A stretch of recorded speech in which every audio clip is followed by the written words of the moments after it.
हिंदवी स्वराज्याचे सरसंस्थापक छत्रपती शिवरायांना मानाचा मुजरा करतो। भारतीय राज्यघटनेचे शिल्पकार भारतरत्न डॉक्टर बाबासाहेब आंबेडकर यांना मानवंदना अर्पित करतो। आणि ज्यांनी आमच्या वारकरी संप्रदायाचं पाईक म्हणून, निवृत्तीनाथांचे गुरु म्हणून या ठिकाणी वारकरी संप्रदायाला दिशा दिली, विचार दिला, ते गहिनीनाथ महाराज यांच्या चरणी नतमस्तक होतो। आणि त्यासोबत गहिनीनाथ गडाच्या माध्यमातनं हाच वारकरी संप्रदायाचा शाश्वत विचार ज्यांनी जनाजनापर्यंत पोचवला ते संत वामनभाऊ महाराज यांच्याही चरणी मी आज नतमस्तक होतो। आणि वामनभाऊ महाराजांचं कार्य जे अव्याहतपणे या ठिकाणी गहिनीनाथ गडावरनं चालवत आहेत आणि ज्यांच्या निमंत्रणामुळे आज या ठिकाणी पारगावला मी आलो, ते महंत विठ्ठल महाराज यांच्याही चरणी मी नमस्कार करतो। मंचावर उपस्थित मंत्रिमंडळातील आमच्या सहकारी आदरणीय पंकजाताई मुंडे, सन्माननीय सुरेश अण्णा धस, आमदार नमिताताई मुंदडा, मोनिकाताई राजळे, जयदत्त अण्णा क्षीरसागर, भीमराव अण्णा धोंडे, प्रतापरावजी ढाकणे, बाळासाहेब मुरकुटे, लक्ष्मणजी हाके, शंकरजी देशमुख, समीरजी काजी, परमेश्वरजी पाटील, दिलीपजी गावडे, वीरेंद्रजी मिश्रा, अविनाशजी पाठक, मंचावरील सर्व मान्यवर आणि या ठिकाणी उपस्थित सर्व माता भगिनी आणि बंधूंनो आणि विशेषतः लाडक्या बहिणींनो, आज मला मनापासनं समाधान आहे। 93 वर्षापासनं ज्या नारळी सप्ताहाची परंपरा आहे त्या परंपरेमध्ये या पारगावमध्ये येण्याची संधी मला मिळाली आणि त्या निमित्ताने श्री संत वामनभाऊंचा आशीर्वाद देखील प्राप्त करण्याची संधी मला मिळाली।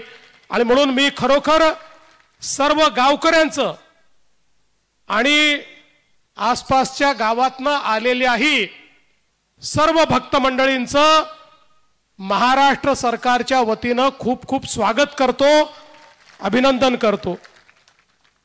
आपल्याला कल्पना आहे की या बीड जिल्ह्यामध्ये सप्ताहाची एक फार मोठी परंपरा आहे। खरं म्हणजे अलीकडच्या काळामध्ये आमच्या मीडियाचे लोक बीड जिल्ह्यातल्या काही गोष्टी वारंवार दाखवतात, ठीक आहे, तो त्यांचा अधिकार आहे, पण त्याच वेळी जसं बीड जिल्ह्यामध्ये कधी काळी काही वाईट होतं तसं सातत्याने 93 वर्ष अशा प्रकारचा नारळी सप्ताह देखील याच बीड जिल्ह्यामध्ये होतो। ही जी परंपरा सप्ताहांची, अध्यात्माची, वारकरी विचाराची, संतांची या बीड जिल्ह्याला लाभलेली आहे। मला असं वाटतं की त्यामुळेच अनेक अडचणीचा सामना करणारा आमचा बीड जिल्हा हा सातत्याने त्या ठिकाणी या भक्तीच्या रसामध्ये न्हाऊन निघत असतो। मगाशी पंकजाताईंनी सांगितलं, ही गोष्ट खरी आहे की आमचे नेते गोपीनाथरावजी मुंडे यांच्या आशीर्वादाने या महाराष्ट्रामध्ये वेगवेगळ्या पदांवर काम करण्याची संधी आम्हाला मिळाली आणि त्यातून या बीड जिल्ह्याशी देखील एक वेगळं नातं हे आमचं तयार झालं आहे। आणि जेव्हापासनं गहिनीनाथ गडावर येण्याची सुरुवात झाली तेव्हापासनं या नात्याला एक वेगळा अशा प्रकारचा रंग देखील त्या ठिकाणी आलेला आहे, हे सांगताना मला अतिशय आनंद वाटतो।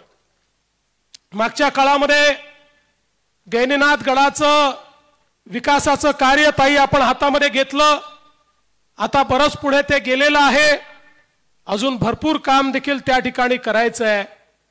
पण ताईंनी आणि विठ्ठल महाराजांनी सांगितलं की मी गहिनीनाथ गड दत्तक घ्यावा। विठ्ठल महाराज गड दत्तक घ्यायची माझी ऐपतही नाही, माझी अवकातही नाही। मी गडाला दत्तक घ्यायला तयार आहे, तुम्ही मला दत्तक घ्या आणि गडाची जबाबदारी निश्चितपणे आम्ही सगळे मिळून या ठिकाणी घेऊ। आणि गडावर येणारा जो प्रत्येक भाविक आहे त्याच्या जीवनामध्ये 2 चांगले क्षण त्या ठिकाणी झाले पाहिजेत, उत्तम व्यवस्था झाली पाहिजे।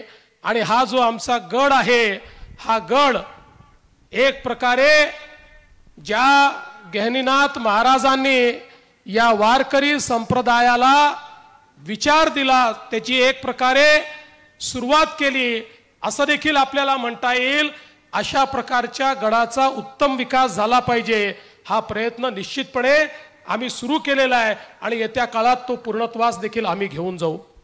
मी आज या निमित्ताने सांगू इच्छितो की केवळ गडाचाच विकास नाही तर ताईंनी सांगितलं हेही महत्त्वाचं आहे की गडावर येणाऱ्या प्रत्येक व्यक्तीचा विकास देखील झाला पाहिजे। आमचा हा बीड जिल्हा जो सातत्याने दुष्काळाच्या छायेत आहे त्याला दुष्काळातनं बाहेर काढलं पाहिजे, आमच्या मराठवाड्याला दुष्काळातनं बाहेर काढलं पाहिजे।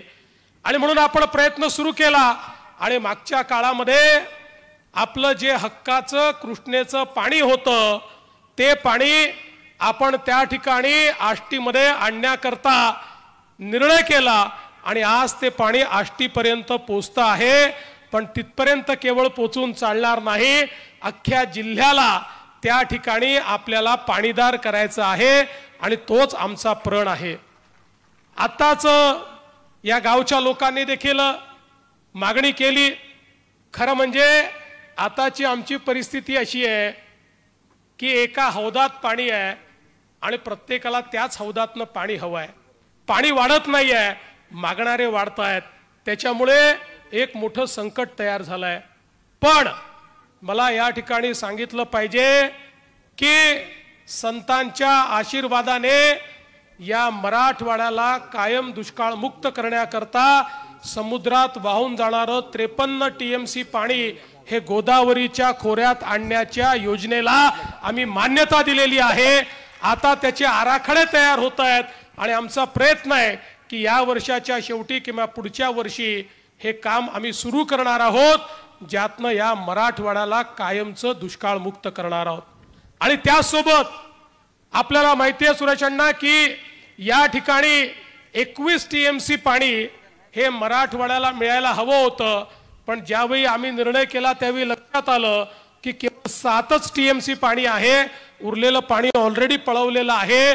पण आता काळजी करू नका, आता जे कृष्णा कोयनेला जो पूर येतो त्या पुराचं पाणी आम्ही वर्ल्ड बँकेच्या माध्यमातनं, वळण बंधाऱ्याच्या माध्यमातनं या संपूर्ण परिसरामध्ये आणण्याच्या योजनेला मान्यता दिलेली आहे।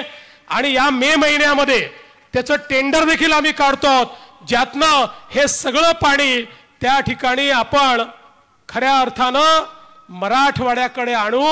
आणि हा जो सगळा पश्चिम महाराष्ट्राशी लगत अशा प्रकारचा मराठवाड्याचा भाग आहे किंवा नगर जिल्ह्याशी लगत जो भाग आहे, याला दोन्ही बाजूने, एकीकडे नगर जिल्ह्याच्या बाजूने आणि दुसरीकडे सोलापूरच्या बाजूने आपण हे पाणी जे आहे उजनी धरणातनं ते या ठिकाणी आणू। अशा प्रकारचा जवळपास म्हणजे आपल्याला आश्चर्य वाटेल 30 TMC पाणी हे त्या ठिकाणी वळण बंधाऱ्याच्या माध्यमातून आपल्याला प्राप्त होत आहे।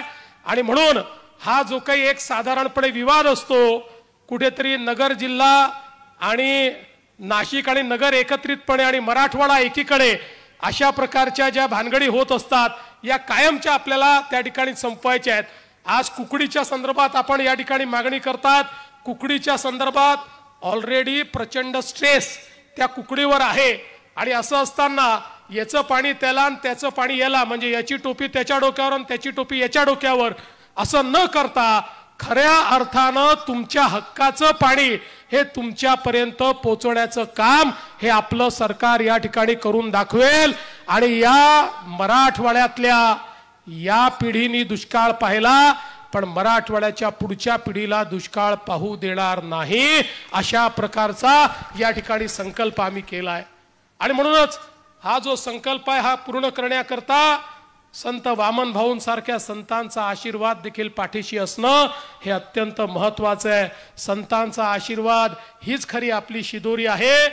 आपला देश, आपला धर्म, आपली परंपरा, आपली संस्कृती ही जिवंत राहिली, कारण कितीही आक्रमण झाले तरीही आपल्या संतांनी मार्ग सोडला नाही आणि संतांनी दाखवलेला मार्ग हा समाजाने देखील सोडला नाही. आणि म्हणून कितीही दुष्काळ असला तरी आमचे सप्ताह होतात, सुविचार लोकांच्या कानी जातात, लोक एकत्रित येतात. आणि या सप्ताहांचा सगळ्यात महत्त्वाचा भाग जर काही असेल तर सर्व समाजाचे लोक एकत्रित असतात. कुठलाही भेदभाव आमच्या वारकरी संप्रदायाने कधी ठेवला नाही. कधी वारकरी संप्रदायाने तू कोणत्या जातीचा आहे, तू कोणत्या समाजाचा आहे, तू वरचा आहे की खालचा आहे हे कधीच विचारलं नाही. त्या ठिकाणी येणारा प्रत्येक व्यक्ती हा वारकरी असतो आणि या ठिकाणी येणारा प्रत्येक व्यक्ती हा गहिनीनाथ गडाचा त्या ठिकाणी अनुयायी असतो. संत वामन भाऊ महाराजांना नतमस्तक होणारा असतो. आणि म्हणूनच ही जी परंपरा आहे ही समाज बनवणारी परंपरा आहे, समाज तोडणारी परंपरा नाही. आणि म्हणून 93 वर्ष अव्याहतपणे परंपरा चाललेली आहेत आणि आमचे मुस्लिम बांधव देखील या परंपरेमध्ये या ठिकाणी सामील झालेले आहेत. ही देखील अत्यंत आनंदाची गोष्ट आहे. मी आज या निमित्ताने आम्हाला बोलवाल तेव्हा तर येऊच, पण एखाद वेळेस तुम्ही बोलवायला विसरलात तर या ठिकाणी भक्त म्हणून स्वतःहून देखील येऊ, हा विश्वास मी आपल्याला देतो.